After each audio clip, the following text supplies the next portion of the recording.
नमस्कार विद्यार्थी मित्रांनो, मी खेमचंद्र पाटील आपलं सर्वांचं स्वागत करतोय। आज आपण महाराष्ट्र गट क सेवा संयुक्त पूर्व परीक्षा 2024 जो पेपर हा 1 जून रोजी झाला त्या परीक्षेमधला ए सेट आपण या ठिकाणी आज चर्चेसाठी घेतलाय आणि प्रामुख्याने विद्यार्थी मित्रांनो आपण या पेपरमध्ये विचारलेले गणित आणि बुद्धिमत्तेचे प्रश्न आपण त्या ठिकाणी चर्चा करणार आहे। आपल्याला सर्वांना माहिती आहे की या पेपरमध्ये 100 प्रश्न आहेत आणि या गणित आणि बुद्धिमत्तेचा जो क्रम जर आपण बघितला तर तो शेवटी असतो। प्रामुख्याने बऱ्याच मागच्या पीवायक्यूचं पण आपण जर थोडंसं डिस्कशन केलं असेल आपण त्यावेळेस बघितलं की यांचा नंबरिंग याची शेवटी असते आणि म्हणून ज्या विद्यार्थ्यांचा हा स्ट्रॉंग पॉइंट आहे गणित बुद्धिमत्ता हा जर तुमचा स्ट्रॉंग पॉइंट असेल तर ते प्रश्न कुठं आहेत, त्यांच्यामधली सिक्वेन्स कशी आहे, काठिण्य पातळी कशी हे सुरुवातीलाच तुम्ही बघून घ्या। कारण की मध्ये जर तुम्हाला इथं जीएस चे प्रश्न थोडेफार जर कठीण वाटले किंवा आपल्या अपेक्षेनुसार वाटले नाही तर तुम्हाला ते 20 प्रश्न गणित आणि बुद्धिमत्तेचे 20 प्रश्न तुम्हाला एक चांगल्या सिच्युएशन मध्ये ते ठेवू शकतात आणि म्हणून मी डायरेक्टली 81 क्रमांकाच्या प्रश्नावर जातो विद्यार्थी मित्रांनो आणि तिथून आपण या प्रश्नांना सॉल्व्ह करायला सुरुवात करणार आहे। पहिला प्रश्न या ठिकाणी बघा 81 नंबरचा हा प्रश्न आलेला आहे, तो प्रश्न आपण या ठिकाणी सॉल्व्ह करू। तो प्रश्न जर तुम्ही बघितला तर हा प्रश्न घनफळ वरचा होता। सॉलिड बॉडीज ज्या असतात बघा त्याच्यामध्ये घनफळ आपण वापरतो। इथं काय म्हटलंय बघा 30 सेंटीमीटर त्रिज्या असलेला एक भरीव गोल आहे, म्हणजे आपला क्रिकेट बॉल जसा असतो तसा गोल आहे, त्यापासून 10 सेंटीमीटर त्रिज्या आणि 4 सेंटीमीटर उंची असलेली असं एक सिलेंडर बनवायचं आहे। हा गोल आहे असा हा गोल आणि याला वितळून म्हणजे त्याचं मास तेवढंच आहे त्याला वितळून हा बनवायचा आहे, म्हणजे याचं व्हॉल्यूम याचं घनफळ या आकृतीचं घनफळ आणि या आकृतीचं घनफळ सारखंच असणार आहे। आणि आपल्याला असं विचारलं की हे जे वृत्तचिती आहेत म्हणजे सिलेंडर आहेत अशी किती सिलेंडर तयार होतील ते आपल्याला विचारलंय। तर हा प्रश्न सॉल्व्ह करण्यासाठी बघा या भरीव गोलाचं जे घनफळ आहे ते काढलं जातं 4/3 गुणिला त्रिज्येचा घन म्हणजे 30 गुणिला 30 गुणिला 30 जी त्रिज्या दिलेली आहे भरीव गोलाची आणि याच्यापासून ज्या वृत्तचिती तयार होणार आहेत त्या किती तयार होतील आपल्याला माहिती नाहीये आणि एका वृत्तचितीचं जे घनफळ असतं याच्यामध्ये पाय पण येतो बघा, याच्यामध्ये 4/3 पाय जॉमेट्रिकल पाय याचं सूत्र आहे पाय आर स्क्वेअर, याची त्रिज्या आहे 10 म्हणजे 10 गुणिला 10 गुणिला त्याची उंची आहे 4। ओके, तर सूत्र तुमचे पाठ पाहिजे। आता बघा या बाजूचा पाय आणि हा कॅन्सल झाला, हे 2 शून्य आणि हे 30 ची 2 शून्य कॅन्सल झाले, हा 4 पण कॅन्सल झाला, 3 हा कॅन्सल झाला, 30 गुणिला 3 म्हणजेच ती n ची किंमत झाली 30 90 म्हणजे भरीव वृत्तचिती त्यापासून किती तयार होतील 90 तयार होतील। बघा याच्यामध्ये या वृत्तचितीचं जे घनफळ असतं ते या सूत्राने काढलं जातं पाय आर स्क्वेअर एच आणि गोलाचं जे घनफळ असतं ते 4/3 पाय आर क्यूब याच्याने काढलं जातं। 10व्या वर्गामध्ये तुम्ही हे सूत्र पाठ केलेले आहेत, 10व्या वर्गामध्ये सूत्र पाठ केले। आता समजा वृत्तचिती म्हणजे काय याची जर तुम्हाला अडचण आली तर इथे दिलाय बघा सिलेंडर दिलाय जे तुम्हाला समजण्यासारखं आहे तर तुम्ही त्या इंग्रजी प्रश्नाचा त्या ठिकाणी वापर करू शकता। दुसरा प्रश्न 82 नंबरचा जर तुम्ही प्रश्न बघितला तर हा वेळवेग अंतरावरचा आहे। आता हा वेळवेग अंतरावरचा प्रश्न आपण सॉल्व्ह करण्यासाठी आपल्याला बऱ्याच पायऱ्या स्टेप्स वापराव्या लागतात, पण स्मार्ट पद्धतीने आपल्याला कसं करता येईल बघा। एक रेल्वे गाडी आहे आणि ती रेल्वे गाडी किती अंतर जाते 480 किलोमीटर अंतर एक समान वेगाने धावते। रेल्वे गाडीने 8 किलोमीटर प्रति तासाने वेग काय केलाय कमी केलाय तर ते अंतर कापण्यासाठी आता त्याला 3 तास वेळ जास्त लागतोय, तर रेल्वे गाडीचा मूळ वेग किती। आता बघा वेळ काढण्यासाठीचं आपलं सूत्र आहे विद्यार्थी मित्रांनो अंतर भागिला वेग। आता मी विद्यार्थ्यांना नेहमी सांगत असतो की तुम्ही बऱ्यापैकी वेळेस पर्यायांची मदत या प्रश्न सॉल्व्ह करण्यासाठी नक्की घेऊ शकता। तुम्ही कोणती पद्धत वापरताय ते महत्वाचं नाहीये, उत्तर अचूक येत आहे कमी वेळात येत आहे ते महत्वाचं आहे। आता बघा मी असं मानून घेतो की 40 किलोमीटर प्रति तास हा त्याचा मूळ वेग होता, तर याच्याप्रमाणे त्याला किती वेळ लागणार आहे वेळ बरोबर 480 भागिला 40 म्हणजे 12 तासाचा वेळ लागेल, 12 तासाचा वेळ लागेल। आता वेळ नंबर 2 म्हणजे गाडीने वेग किती तासाने प्रति तासाने कमी केलाय 8 किलोमीटर प्रति तास म्हणजे 480 भागीला 40 वजा 8 म्हणजे 32 आणि इथं भागाकार दिला तर 15 तास येतोय. तर किती वेळ जास्त लागतोय? 3 तास. आपल्याला उदाहरणामध्ये पण तेच दिलं होतं की 3 तास वेळ जास्त लागतोय. म्हणजे जो पर्याय आपण निवडला होता तो पर्याय बरोबर आहे. म्हणून रेल्वे गाडीचा मूळ वेग जो येणार आहे तो 40 किलोमीटर प्रति तास त्या ठिकाणी येणार आहे.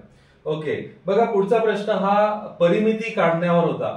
आता परिमितीसाठी सूत्र काय? परिमिती म्हणजे या आकृतीच्या सर्व बाहेरील रेषाखंडांची बेरीज. आता इथं असं एक सूचना पण तुम्हाला दिलेली बघा. सूचना काय दिलेली की ही आकृती प्रमाणबद्ध नाही आहे. ओके, म्हणून ज्या आकृतीमध्ये जे डायमेन्शन दिले त्यांची बेरीज करून बघू. बघा ही किती आहे? पूर्ण 9 आहे. ही 5 आहे. 9 5 14 झाले. ही 2 14 2 16 16 7 23. ओके, ही 23 आता जे आपल्याला दिसतात त्या बाजूंची बेरीज झाली. अजून कोणती घ्यायची बाकी आहे? ही घ्यायची बाकी आहे, ही पूर्ण घ्यायची बाकी आहे, ही पण घ्यायची बाकी आहे. म्हणजे 23 तुमचं उत्तर येणार नाही, 23च्या खालचं पण उत्तर येणार नाही. आता ही पूर्ण बाजू बघा, ही पण आपली घ्यायची बाकी आहे अजून. म्हणजे ही पूर्ण आपण घेतली नाहीये, ती आपण 9 जरी मानली तरी 32 त्या ठिकाणी होईल. अजून यामध्ये पूर्ण घेताना आपण हा पार्ट ऍड केलेला नाहीये, म्हणजे 32 पण तुमचं उत्तर येत नाही. तुमचं उत्तर 42 या ठिकाणी यायला पाहिजे. ते कसं येईल? ही बाजू किती असेल ते प्रमाणबद्ध त्या बाजू ठरवू नका. तुम्हाला मुद्दाम दुष्काळात टाकण्यासाठी हा प्रश्न टाकला गेलेला आहे. थोडासा समय सूचकता या ठिकाणी वापरायची आहे. आणि जर तुम्हाला त्या पद्धतीने जर तुम्ही वापरलं तर ठीक आहे, अदरवाईज तुम्ही हा सोपा प्रश्न म्हणून त्याला सोडणार नाही आणि याच्यामध्येच गुंतून राहील. आणि परीक्षा जो सेट करतोय त्याला पण तेच पाहिजे की तुम्ही एका प्रश्नावर गुंतून राहावं. पुढचा प्रश्न बघा हाईट अँड डिस्टन्स वरचा आहे. म्हणजे या प्रश्नपत्रिकेमध्ये आपल्याला 81 ते 100 पर्यंतचे जे 20 प्रश्न विचारले त्यामध्ये हा मी म्हणेन कठीण प्रश्न त्यामध्ये विचारलेला होता. हाईट अँड डिस्टन्सचे प्रॉब्लेम सहसा जे आर्ट्स सायन्स बॅकग्राऊंडचे विद्यार्थी त्यांना परिचित असतात.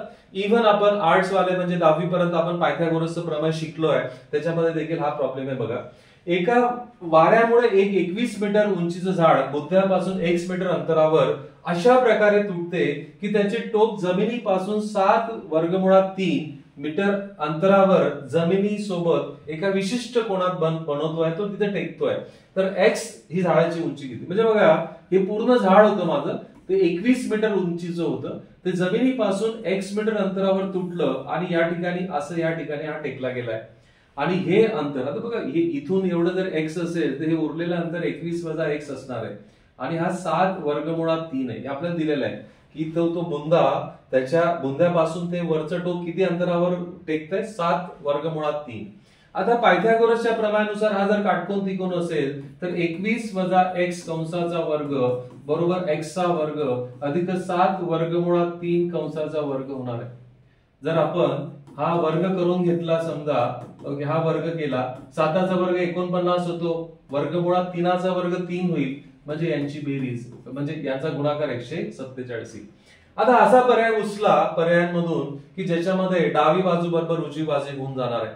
जर मी 9 उचलला असता, बघा 9 जर मी याच्यामध्ये टाकला तर 21 वजा 9 किती होतात? 21 वजा 9 किती होतात? 12 होणार आहे. तर 12चा वर्ग किती होईल? 144. 12चा वर्ग किती होईल? 144. आता बघा इथे 147 आहे आणि इथे 9 जर घेतला, 9चा वर्ग 81 अधिक 147 खूप मोठा होईल. म्हणजे इथे डावी बाजू बरोबर उजवी बाजू येणार नाही, म्हणजे हा पर्याय नाहीये. 7 टाकून बघा, 21 वजा 7 म्हणजे किती झाले? 14. 14चा वर्ग किती होतो? 196. इथे टाका 7चा वर्ग 49, 49 अधिक 147 बरोबर 196 होतोय. म्हणजे तुमचं उत्तर x ची किंमत काय असायला पाहिजे? 7 मीटर असायला पाहिजे. तर बऱ्यापैकी वेळेस तुम्ही अशा प्रकारे ट्रायल अँड एरर मेथड वापरून परीक्षेमध्ये आपण हा प्रश्न सॉल्व्ह करू शकतो. पुढचा प्रश्न बघा 85 नंबरचा गुणोत्तर आणि प्रमाणावरचा आहे. हा प्रश्न देखील मी नेहमी सांगतो की गुणोत्तर आणि प्रमाणावरचे प्रश्न सॉल्व्ह करताना तुम्ही x चा वापर करणं टाळा. आता बघा हा प्रश्न इथल्या इथं कसा सॉल्व्ह होऊ शकतो आणि तीच टेक्निक मला शिकवायची तुम्हाला. एका शिक्षकाचे उत्पन्न आणि खर्च यांचं गुणोत्तर 11:9 आहे.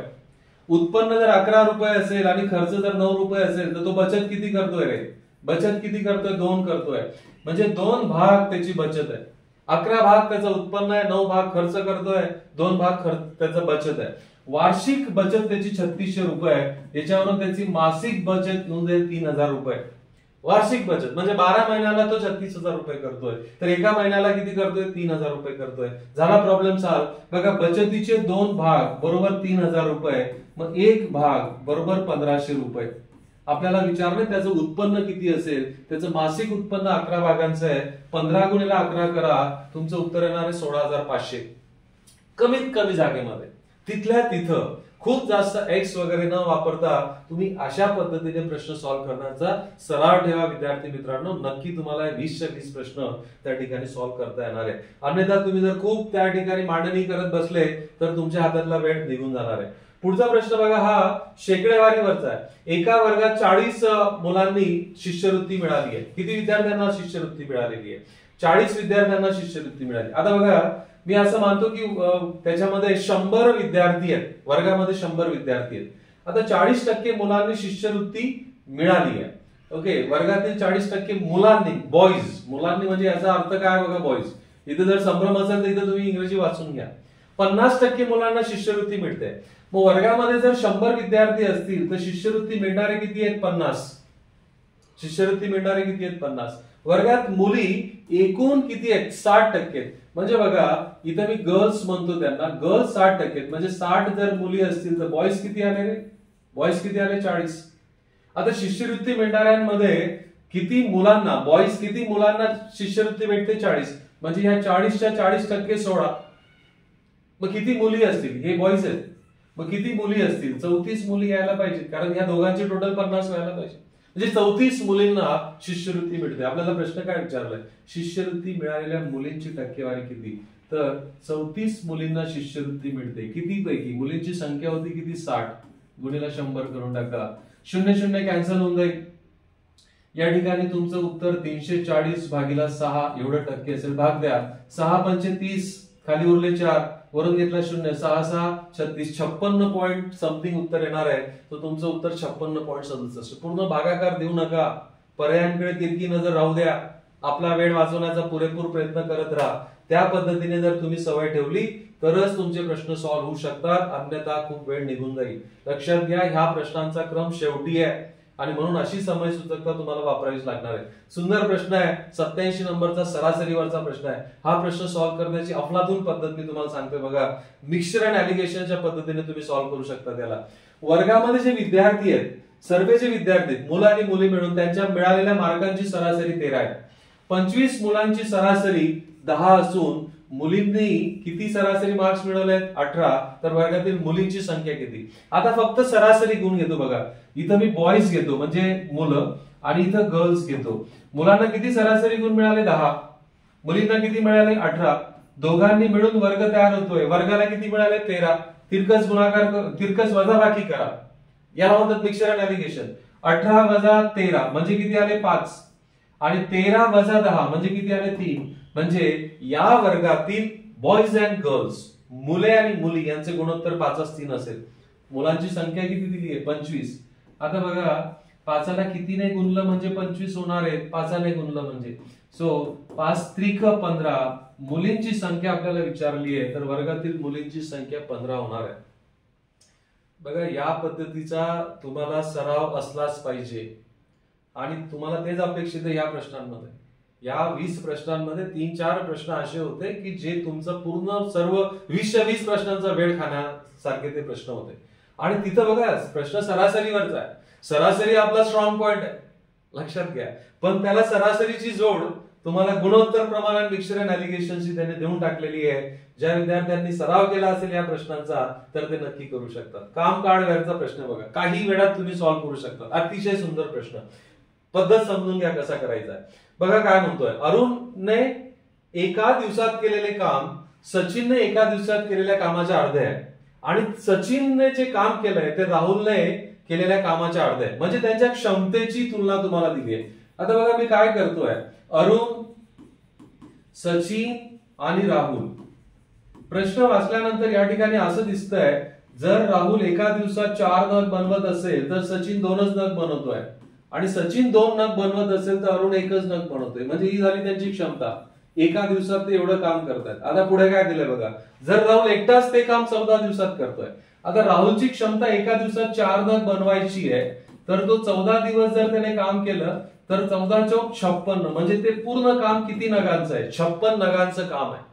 आणि आपल्याला आता विचारलंय अरुण, सचिन आणि राहुल मिळून ते काम किती दिवसात पूर्ण करतील. सचिन, राहुल आणि अरुण यांनी जर काम केलं विद्यार्थी मित्रांनो तर ते एका दिवसात 7 नग बनवत आहेत.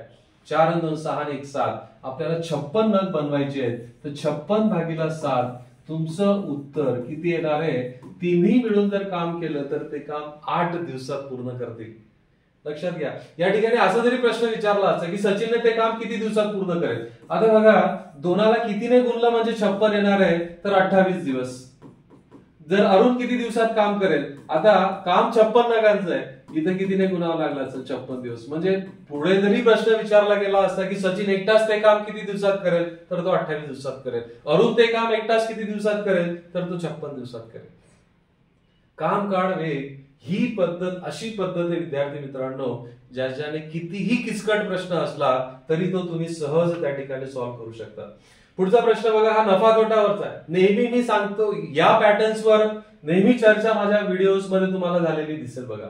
एक दुकानदार मोबाईल प्रत्येकी 3600 रुपयाला विकतोय. म्हणजे त्या मोबाईलचे 2 मोबाईलचे तरी दोघांची विक्री किंमत सारखी आहे. एका मोबाईलवर त्याला 20% नफा झाला आणि दुसऱ्यावर त्याला 20% तोटा झाला. अशा व्यवहारात नेहमीच तोटा होतो आणि तो शेकडा तोटा म्हणजे जी सारखी किंमत आहे 20% तोटा 20% नफा म्हणजे 20चा वर्ग किती झाला 400 भागीला 100 म्हणजे 4% त्याला तोटा होतोय. लक्षात घ्या 4% त्याला तोटा होतोय. म्हणजे जिथं जिथं नफा असा आला असेल नफा हे प्रश्न उत्तर येणार नाही. संपूर्ण व्यवहारात नफा आपल्याला रुपयांमध्ये विचारला. आता 4% तोटाचा अर्थ काय होतो. आता या ठिकाणी तुम्ही जागा बनवा बघा. 100 रुपयाची वस्तू 96 रुपयाला जाते. 4% तोटा म्हणजे आता कितीला गेलीये 3600 रुपयाला गेलीये. 3600 रुपये मग इथं काढून घ्या. तिरकस गुणाकार का मग 3600 गुणिला 100 भागीला 96. जागा बनवायला शिका. ओके. जर तुम्ही भाग दिला इथं 12 8 96 12 त्रिक 36 हे जाते 300 झाले. 8ने जर भाग दिला तर 4ने जर भाग दिला तर 4 दुने 8 हे 25 वर कटतील आणि हा तुमचा 150 वर कटून जाईल. इथं जर तुम्ही गुणाकार करून घेतला 0 25 5 25 4 12 25 1 25. ओके. 3750 एकाची खरेदी आली बघा. 3750 ची वस्तू 3600 रुपयाला विकली जाते. म्हणजे एका मोबाईलवर 150 रुपये तोटा होतोय. किती मोबाईल विकले होते 2. एकावर 150 म्हणजे 2 वर 300 रुपये तोटा त्याला होणार आहे. जागा तेवढीच वापरली नाही. काही तुम्हाला कच्च्या कामासाठी किंवा मागच्या पेजवर जायची गरज नाहीये. तिथल्या तिथं करण्याची सवय ठेवा. इथं तरी पेन माझा याचा जो फॉन्ट साईज आहे याची विड्थ जास्त आहे. तुम्ही जर बारीक पेन्सिल वापरली तर इथल्या इथं कुठेतरी तुमचं काम होऊ शकतं. लक्षात घ्या. आता बघा या ठिकाणी असे काही प्रश्न विचारले गेले ते तुमच्या इतिहासाशी संबंधित आहे. कॅलेंडरचा प्रश्न आहे. 14 ऑगस्ट 1947 या दिवशी कोणता वार होता. इतिहास जर शिकले असाल तर हा पाकिस्तानचा स्वातंत्र्य दिन आहे आणि तो गुरुवारी मनवला जातो. कॅलेंडरच्या पद्धतीने जरी काढला तरी तो गुरुवारच येणार आहे. लक्षात घ्या तो गुरुवारच येणार आहे. तुम्ही शिकले असाल आपल्याला तुम्ही सर्वांना माहिती आहे की आपला स्वातंत्र्य दिन शुक्रवारी असतो आणि त्यांचा पाकिस्तानचा हा गुरुवारी असतो. तो गुरुवाराचं उत्तर आहे. त्याच्यावर फार काही चर्चा नको. 91 नंबरचा हा प्रश्न बघा. याच्यामध्ये आपल्याला या प्रश्नचिन्हाच्या जागी कोणती संख्या येईल ते विचारलंय. आता बघा या वर्तुळातले या सर्व संख्यांची जर बेरीज केली ना ती 70 होत आहे. बघा 17 आणि 18 35 35 आणि 15 50 50 अधिक 20 70 दॅट्स इट. तर यांची पण टोटल 70 व्हायला पाहिजे. 19 16 आणि 13 किती झाले 29 होतील. ओके. आणि 29 आणि 19 किती झाले 48. 48 मध्ये किती मिळवले म्हणजे 70 होणार आहे. 22 मिळवले म्हणजे 70 होणार आहे. म्हणून तुमचं या प्रश्नाचं उत्तर हे 22 पर्याय क्रमांक 4. काही प्रश्न नक्कीच तुम्हाला या ठिकाणी हे 3 प्रश्न सलग म्हणजे तो वार विचारला होता तो नंतर हा कुठं प्रश्न आणि हा प्रश्न बघा. रिंकू घड्याळात सकाळचे 9 वाजले. आता सकाळचे 9 वाजले तर हा प्रत्येक विद्यार्थ्याने हा प्रश्न सॉल्व्ह केला असेल.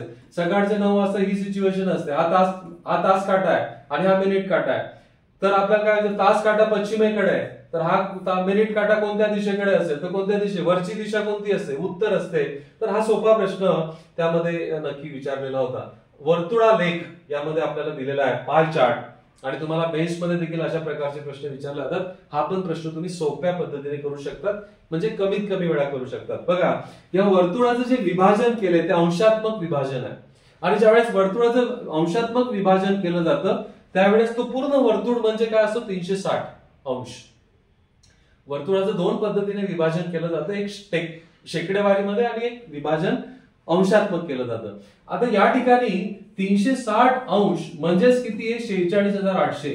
कारण पूर्ण मासिक उत्पन्न दिले कुटुंबाचं. आपल्याला विचारलंय कपड्यांपेक्षा अन्नधान्यावरील खर्च कितीने जास्त आहे. आता कपड्यांचा कोण किती आहे बघा, 76, आणि अन्नधान्याचा कोण किती, 144. या दोघांची वजाबाकी करून घ्या, वेगवेगळ्या काढण्याची काही गरज नाही, वजाबाकी करा. इथले 24 आणि इथले 44 किती आले, 68. 68% बरोबर किती, तिरकस गुणाकार करा, म्हणजे 46,800 गुणिला 68 भागीला 360. 0 0 कॅन्सल झाला. मना मोठे पाळे 36 चा पाळा, 36 एक 36, खाली उरले 10, वरून घेतला 8, 36 त्रिक 108. वा वा वा, हा एक शून्य आला. आता गुणाकार करावा लागेल. 130 गुणिला 68, गुणाकारात शून्य ठेवून द्या. 13 8 104 10, 13 78 आणि 10 किती झाले, 88. म्हणजे तुमचं उत्तर 8,840 तुमचं उत्तर यायला पाहिजे, पर्याय क्रमांक 1. बघा, कमीत कमी वेळेमध्ये तुम्हाला कमीत कमी जागेमध्ये हे प्रश्न जमण्यासारखे होते, प्रोव्हाइडेड तुमचा त्या ठिकाणी सराव असला पाहिजे. नेहमी सांगतो विद्यार्थी मित्रांनो मी तुम्हाला की तुम्ही 26 इंग्रजी अक्षर करून ठेवा. पण आपल्याला याचा उमज केव्हा पडतो, जेव्हा आपण परीक्षेमध्ये अशा प्रकारचे प्रश्न बघतो तेव्हा. एका सांकेतिक भाषेमध्ये उन्नती हा शब्द 79 असा लिहिला जातो. पहिला विचार डोक्यामध्ये घ्यायला पाहिजे की उन्नती या शब्दातील प्रत्येक अक्षराचा क्रमांकाची ही टोटल तर नाही ना. यू चा क्रमांक 21 आहे, याचा 14, याचा 14, याचा 1, टी चा 20 आणि याचा 9. जी सोपी बेरीज आहे ती करून घ्या बघा. 9 ने 1 10, 10 आणि 20 किती झाले, 30. 30 आणि 28 किती झाले, 58. 58 आणि 21 किती झाले, 79. म्हणजे नक्कीच मॅच झालं बघा. म्हणजे उत्कर्षसाठी आपल्याला काय करायचं आता आपल्याला उत्कर्षसाठी आपल्याला करावं लागेल. उत्कर्षसाठी आपल्याला घ्या मग याच्यामध्ये जे अक्षर तुमचे आलेले आहेत हे उत्कर्ष मधले अक्षर. हा 21 वर आहे, हा 20 वर आहे, 11 वर आहे, 1 18 19 8. जी सोपी टोटल आहे ती करून घ्या बघा. 19 आणि 1 किती आले, 20. 20 आणि 20 40. ओके, 40 आणि हे 21 किती आले, 61. 61 आणि 11 किती आले, 72. 72 आणि 8 किती झाले बोला, 80. 80 आणि 18 98. तुमचं उत्तर पर्याय क्रमांक 4 घ्यायला पाहिजे. बेरजा देखील वेळेवर करणं, बेरजा देखील ह्या आपल्या कॉलम पद्धतीने आपण करायला लागतो. आपल्या पीवायक्यूज किंवा सरावांमध्ये हे तुम्ही निश्चित करा आपल्याला कुठं कुठं आपला स्ट्रॉंग पॉइंट आहे, कोणता आपला वीक पॉइंट आहे, कोणत्या गोष्टीवर आपल्याला काम करायचं आहे. जे प्रश्न 20 प्रश्न विचारले गेले ते म्हटलं तुम्हाला की 4-5 प्रश्न कठीण होते, त्याच्यातला हा एक प्रश्न आहे, पण तो देखील आपण कमी वेळात आणि कमी जागेत कसा करू शकतो बघा. शेकडेवारीवरचा प्रश्न. साखरेची किंमत किती, 20% कपात केल्यामुळे खरेदीदारास 160 रुपयामध्ये 2.5 किलो साखर जास्त मिळू शकते. आता बघा 20% कमी केलं त्याच्यामुळे किती भेटते, 2.5 किलो जास्त भेटते. ओके, म्हणजे याला आता 20%ला जर मी 100%वर कन्वर्ट करायचं म्हटलं तर याला कितीने गुणावं लागणार आहे, 5 ने.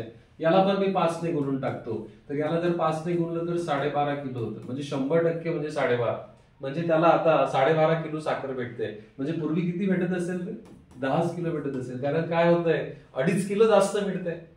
म्हणजे आता त्याला 12.5 किलो भेटते, म्हणजे पूर्वी त्याला 10 किलो भेटत होती. कारण की काय, 2.5 किलो साखर जास्त मिळते. अच्छा, हे 10 किलो साखरेसाठी त्याच्याकडे किती रुपये होते, 160. मग सांगा प्रति किलो भाव त्याचा किती झाला, 160 रुपयामध्ये 10 किलो साखर, तर 1 किलोचा भाव किती झाला, 16 रुपये. That's it. 1 किलोचा भाव 16 रुपये. इतकं सुंदर पद्धतीने तुम्ही हे करू शकता विद्यार्थी मित्रांनो. प्रॅक्टिस महत्वाची आहे. Practice makes man perfect. Okay, पुन्हा इंग्रजी अक्षरांवरचा प्रश्न आहे. या सूचनेकडे थोडंसं दुर्लक्ष करा.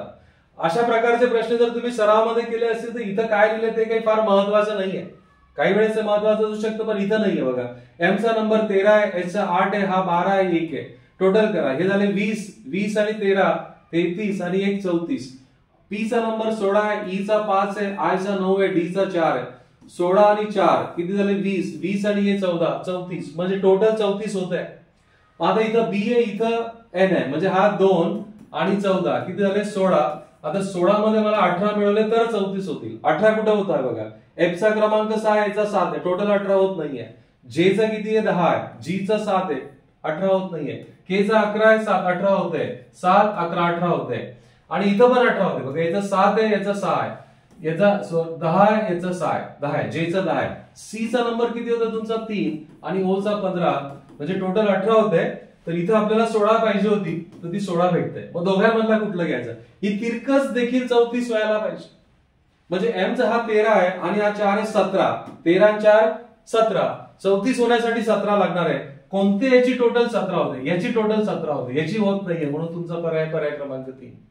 तर इतकं चांगल्या पद्धतीने हा प्रश्न तुम्हाला करता येईल. पुन्हा हा प्रश्न तुम्हाला कूट प्रश्नावर तो होता. सोपा प्रश्न आहे बघा, अगदी सोपा प्रश्न आहे. आणि हे क्रमांक बघा त्याचा 97 क्रमांकाचा प्रश्न. शेवटी प्रश्न सोपे होते.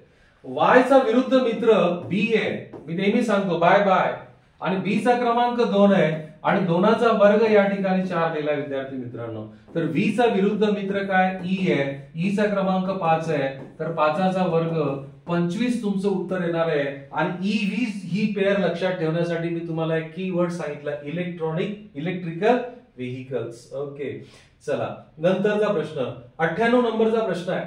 चांगला प्रश्न आहे हा, तुम्हाला याच्यावरचा प्रश्न आहे, रँकिंग वरचा प्रश्न आहे. आता हा प्रश्न काय म्हणतो बघा, एका वर्गात एन 5व्या क्रमांकावर आहे. म्हणजे इथून जर आपण विचार केला तर हा एन आहे आणि याचा क्रमांक 5वा आहे. आणि एस हा शेवटून 8व्या क्रमांकावर, एस जर विचार केला हा शेवटून 8व्या क्रमांकावर एस आहे. टी हा एस नंतर 6वा आहे, टी हा इथं एस नंतर 6वा.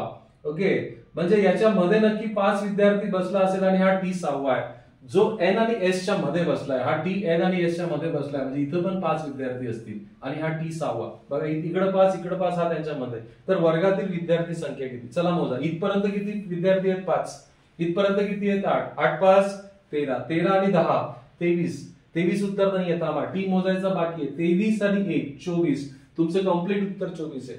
चुकीचे पर्याय पहिले दिलेले असतात, आपल्या पद्धतीने आलेले. टी सोडू नका, टी दोघांच्या मध्ये बसलाय, इथं 5 इथं 5, कंप्लीट उत्तर आहे 24. सोपा प्रश्न होता. प्रश्नाचा क्रमांक बघा. ओके, पुढचा प्रश्न आहे 99 आणि 100 नंबरचा प्रश्न. काहीच करायची गरज नाहीये, सॉल्व्ह करायची गरज नाहीये, तोंडी तुम्ही करू शकता. बघा एका पेटीमध्ये किती आहेत, काही आंबे आहेत, आपल्याला माहित नाही किती आंबे आहेत ते, काही आंबे आहेत. ओके, आणि त्या आंब्यांमध्ये 12 मुलांना जर ते प्रत्येकी वाटले तर 8 आंबे उरत आहेत आणि 14 मुलांना वाटले तर 10 आंबे उरतात. असा पर्याय शोधा की ज्याला 12ने भागितल्यानंतर 8 बाकी उरेल. आता बघा 84 तर येणार नाही, कारण 84 ला 12ने पण भाग जातो आणि 14ने पण भाग जातो. मी जर 80 जर घेतला, 80 ला जर तुम्ही 12ने भाग दिला, 12 72, बाकी उरेल 8. आणि जर 14ने भाग दिला, 14 पंचे 70, बाकी किती उरेल 10. दोघी गोष्टी मॅच झाल्या म्हणजे तुमचं उत्तर काय येणार आहे, पर्याय क्रमांक 2 80. आय होप तुम्हाला समजलं असेल. शेवटचा प्रश्न विद्यार्थी मित्रांनो या पर्टिक्युलर परीक्षेमधला नाते संबंधांवरचा आहे. म्हणजे सर्वच बाबतीमध्ये प्रश्न विचारले गेले बघा. नाते संबंध, एम आणि एन हे दोघं भाऊ आहेत, एम आणि एन दोघं भाऊ आहेत, म्हणजे हे दोघं पुरुष आहेत आणि पुरुषांना आपण या चौकोनात टाकतो. क्यू आणि आर बहिणी आहेत. Okay fine. एम हा आर चा भाऊ आहे, एम चा मुलगा, अच्छा एम चा मुलगा, एम चा जो पण मुलगा असेल तो कोणाचा भाऊ आहे, आर चा भाऊ आहे. आणि आर आणि क्यू या बहिणी आहेत, आर आणि क्यू या बहिणी आहेत, या दोघं बहिणी. म्हणजे ही 3 जण एम चे मुलं आहेत. तर आपल्याला एन चे क्यू शी असलेले नाते काय, एन कोण होऊन जाईल, मग क्यू काय म्हणेल, माझे वडील एम आणि त्यांचा भाऊ, म्हणजे तुमचं उत्तर काय येणार आहे, काका येणार आहे. तो तुमचा पर्याय क्रमांक 4 या ठिकाणी आहे.